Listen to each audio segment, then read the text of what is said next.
Adam, I have seen you speak a few times. I met you very briefly. I found you to be an engaging speaker, and I appreciate your dedication to liberty. We absolutely need people like you to guarantee the continued existence of those freedoms that we still enjoy.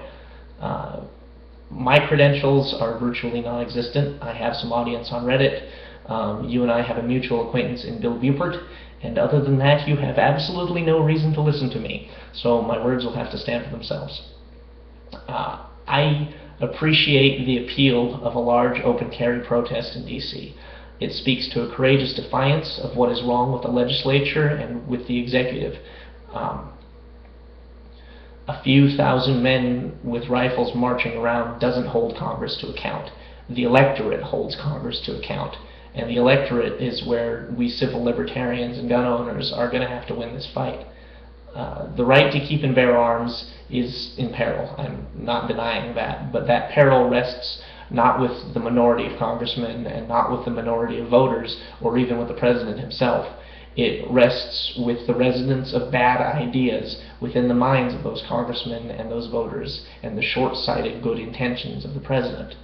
Those congressmen and those voters see the gun as a symbol of evil. They see the gun as unsafe. They see gun owners as being dangerous by association. And an open carry protest does nothing to change their minds.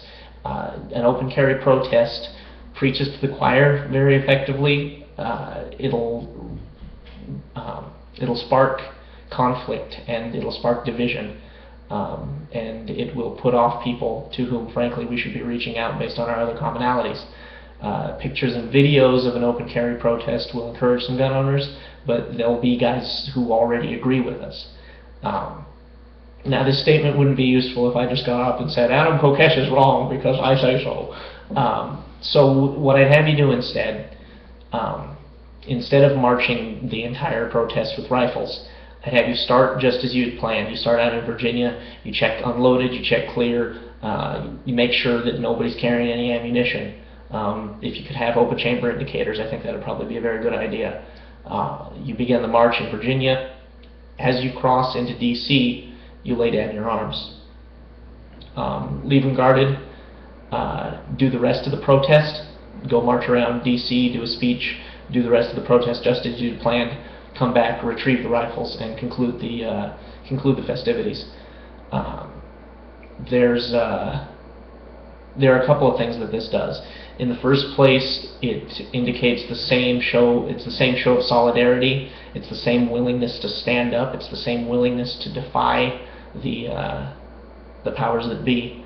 But it's also an homage and a concession to the onlookers from the other side. It's also a statement that we are willing to talk, that we are willing to write letters to our congressmen, that we are willing to speak up against what is wrong, rather than just going straight to beating our chests and threatening violence. If you were to hold the protest exactly as you described it, and it resulted in a shooting fight, you wouldn't be entirely to blame, but you would share some accountability for it. There may well come a time when it's time to fight with rifles as well as with words for our rights to speak and to move about and to be secure in our effects. If that time comes, it won't be because the eager among us failed to stand up and thump on our chests and wave our rifles around. It will be because the people who should have spoken up sooner and more peacefully remained quiet until it was too late. So please hold the protest. That needs to happen. That's a good idea.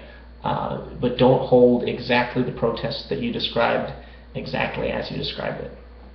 Thank you.